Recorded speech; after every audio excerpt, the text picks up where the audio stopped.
This video is brought to you by Nokian Tires, a leader in safety and sustainability. Maximize performance and efficiency with their made in USA all-season tires and their dedicated Hakkapeliitta EV winter line from the inventor of the winter tire. Learn more at nokiantire.com/EV. This video is also brought to you by Magna, forward for all.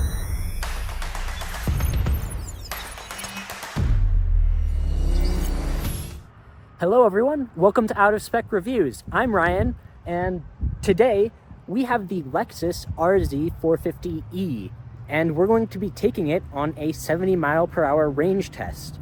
So let me tell you a little bit about the car and a little bit about our testing procedures.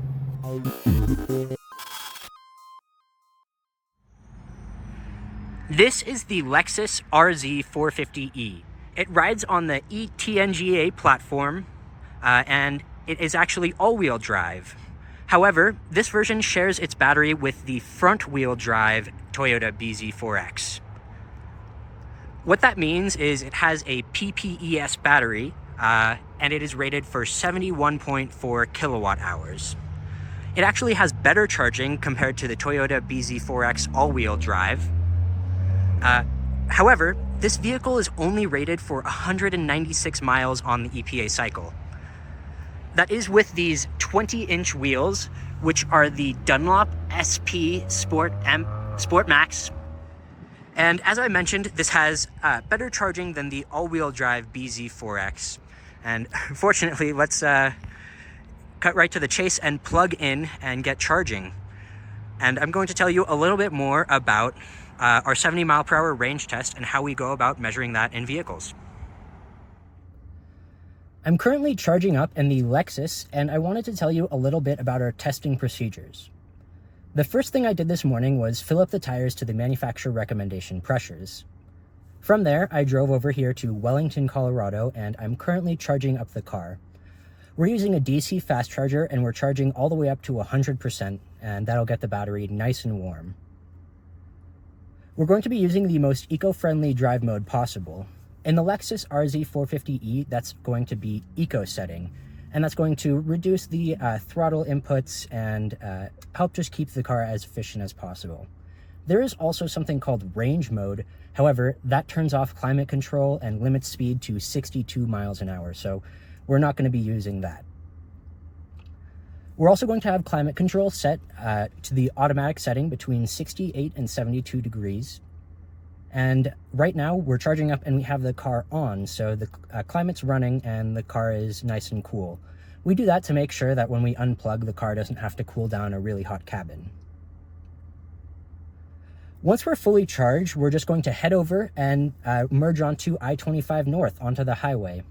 We're going to use gentle acceleration and get up to 70 miles per hour, and that's a GPS 70 miles an hour. We're going to drive along I-25 and then head east on I-80 when we get there, and essentially just keep 70 miles per hour as much as we can and avoid drafting other vehicles and any other situations which could affect our tests. Once we're around 60 or 55-ish% state of charge, we're going to turn around and head back toward the same location.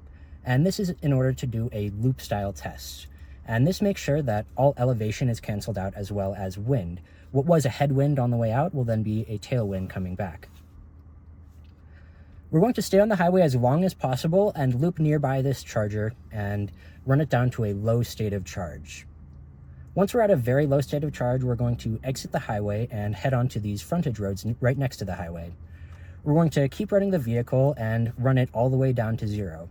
Now, we're going to do this to avoid running out of battery on the highway, but the goal is to run the car as far down as possible and use as much range as we possibly can, and that will get us the maximum amount of range that we can get. I also wanted to include that I'm using an OBD reader, and that will help me get more information about the battery and help me run the battery out and use all the available buffers, and again, use as much of the battery and get as much range as we possibly can. Fully charged here, and we're going to go into eco mode. And we'll reset all the trip info.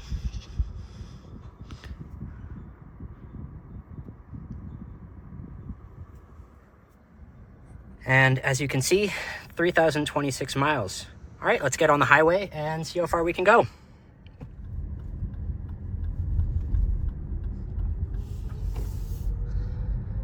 As discussed, we're just going to do a gentle acceleration up to 70 miles an hour, and we're aiming to reach 70 by the end of this merge lane. And we do that slow acceleration just to avoid any losses from that acceleration. And that's 70. Now, I did want to mention that the top charging of this car is very poor. I got about 10 kilowatts or less from 85%. Took well over an hour to do that top charge. But we're finally on the road and things are going well. Conditions today are very good. We've got temperatures in the high 60s and low 70s. Unfortunately, we do have a little bit of wind, roughly about 10 miles an hour, and that's occurring in Nebraska. Unfortunately, that will be a side wind, so that will affect us on both there on the way back. Regardless, I think conditions are still pretty solid with temperatures and relatively moderate and mild winds. As I mentioned earlier, we're going 70 miles per hour, and that's a GPS speed. So I went ahead and checked that, and that is 71 miles per hour indicated. So again, 71 miles per hour indicated is 70 miles per hour GPS speed. So we can keep it there and settle in.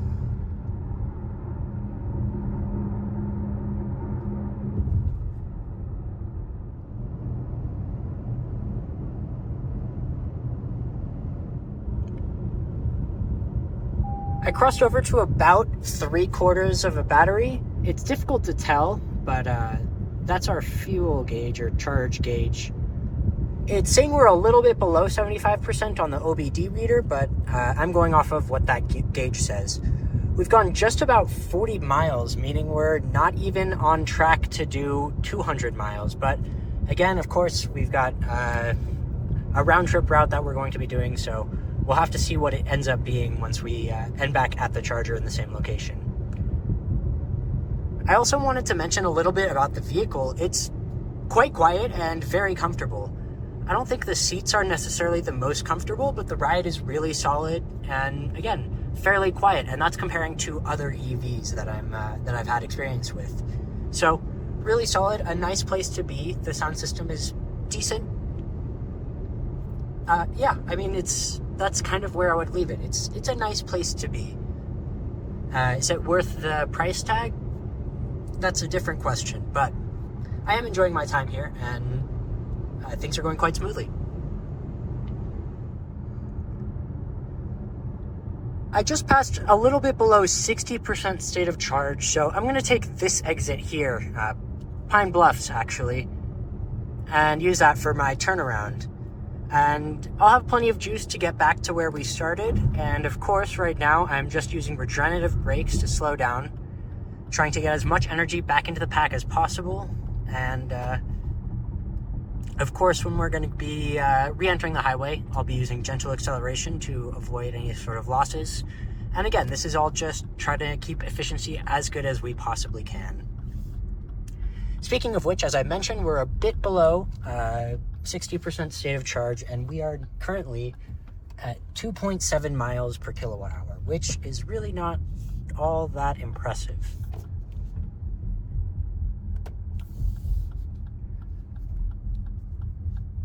I have noticed, again, like I mentioned, that there is a little bit of wind right now, about 10 to 15 miles an hour, and it's a bit of a side wind.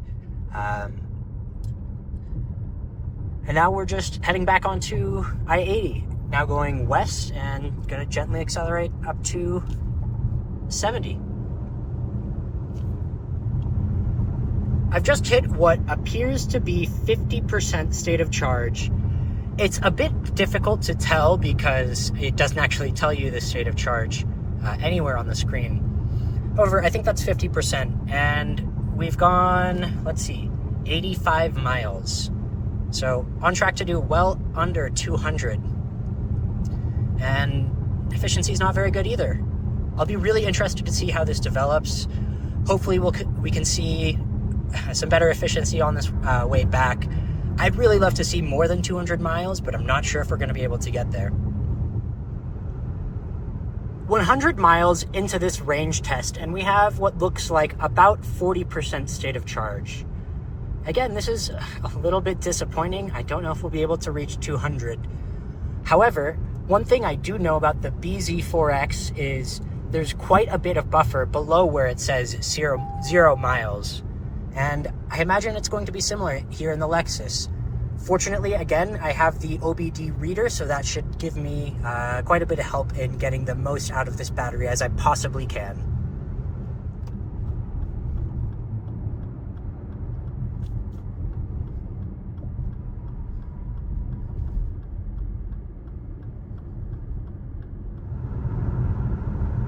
Just crossed into 25% state of charge, if you can see there. And we've done, let's see, 116 miles. Yeah, not great. And you can see our average efficiency, also not super great. But again, we've got 25% state of charge still to go, and likely some buffer to go after that. Let's keep it going and see exactly how far we can get. As you can see, we're about to be passing our exit, and we've got a little bit more than 10% state of charge left, indicating 20 miles of range. So what I'm actually going to be doing is just taking the next exit down. It's a few miles down, and then I'll head back, and depending on what percentage we're at, we can just jump off the highway and head to the frontage roads. It does look like there's going to be a bit of a buffer from when it says there's 0 miles to when it's actually empty. So still got some time, but I think 200 might be a bit out of reach. Just got this warning right here, traction battery low. We have 16 miles of indicated range remaining.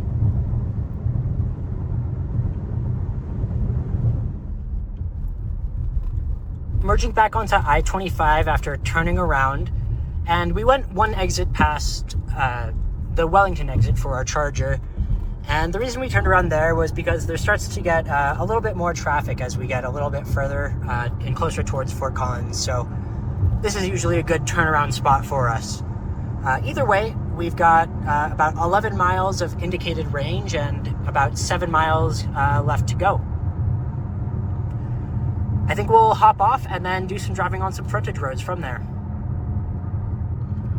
I just got this message. It says traction battery empty.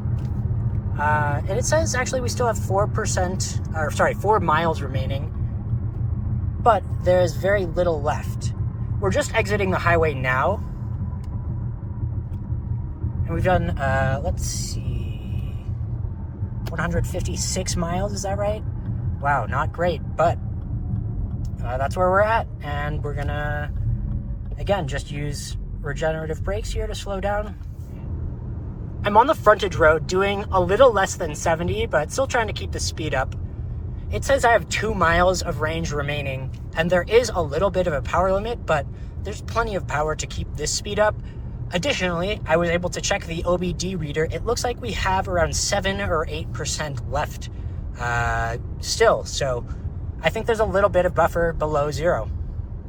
We're going to keep making loops around this frontage road, not get too far so we don't get stranded. But we're gonna run this down and try to use as much of the buffer as we can. I just moved from 1 mile to dashes, and you can see the power limit right there. I'm pretty close to it, but as you can see, I'm accelerating up to 60, 65, not a problem. Again, about 7% state of charge left, but this message keeps popping up and blocking the screen. I'm gonna continue taking these loops, as I mentioned, and see how far we can get. I've been making loops around the charger, and the OBD is reading at about 2% state of charge, and this is flooring it. So yeah, we're definitely accelerating. As you can see, we hit the power limit. I'm clearing that message, which just always pops up. And I mean, we can get up to speed, but again, this is as fast as it can accelerate, and there's 60. So it's pretty close to dead.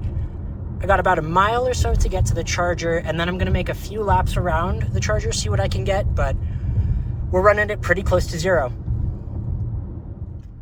I'm looping around the parking lot. I just crossed over to the next mile, and there's really not a whole lot left here. I'll show you flooring it.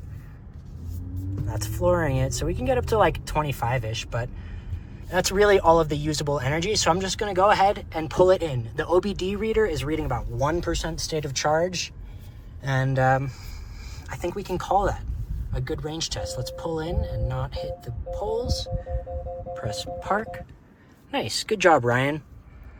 Our final result is just 172 miles with an average efficiency, as you can see when I clear this, of 2.6 miles per kilowatt hour. Really not too great, and I'm pretty disappointed by that range figure. And again, the conditions were pretty solid. It's 70s, 80s degrees even now. And yes, there was about 10-ish mile per hour wind, but really, again, 172 miles is pretty disappointing. Let's go ahead and plug in and then take a look at some of this data in reference with other vehicles. There's really no two ways about it. The result of 172 miles of range is bad. It's the worst result we've ever seen from a new car. And, you know, we didn't have perfect conditions. Temperature was pretty close to perfect, but we did have 10 to 15 mile per hour crosswinds in Nebraska. That's not enough to account for this frankly terrible result. In fact, the Kia EV6 had 15 to 20 mile per hour winds during its test, and it did over 250 miles. Additionally, it was cooler during that test, temperature-wise, which is worse for range. Something that really sticks out to me is actually the Audi e-tron, Alyssa's old car. It's a great car, but rightfully so, it's at the butt end of a bunch of jokes because it's got terrible efficiency. And in our testing, it got 225 miles at 3 miles per kilowatt hour. Now again, the Lexus RZ450e got 172 miles at 2.6 miles per kilowatt hour. There are 4 vehicles that we've ever tested that are worse than that, and all of those are trucks. It was the Hummer EV, Rivian R1T and R1S, and the F-150 Lightning. Aside from those, the Lexus RZ450e was the least efficient vehicle we've ever tested under any conditions. I'm frankly pretty bummed to be sharing this disappointing news, and if I'm being honest, I think this range number is kind of a non-starter. It's a kind of a complete deal breaker. I think that range really wasn't enough 5 years ago, and it's certainly not enough today. Again, just disappointed. I really wish it performed better, but those are the numbers that we got. I'll see you guys on the next one.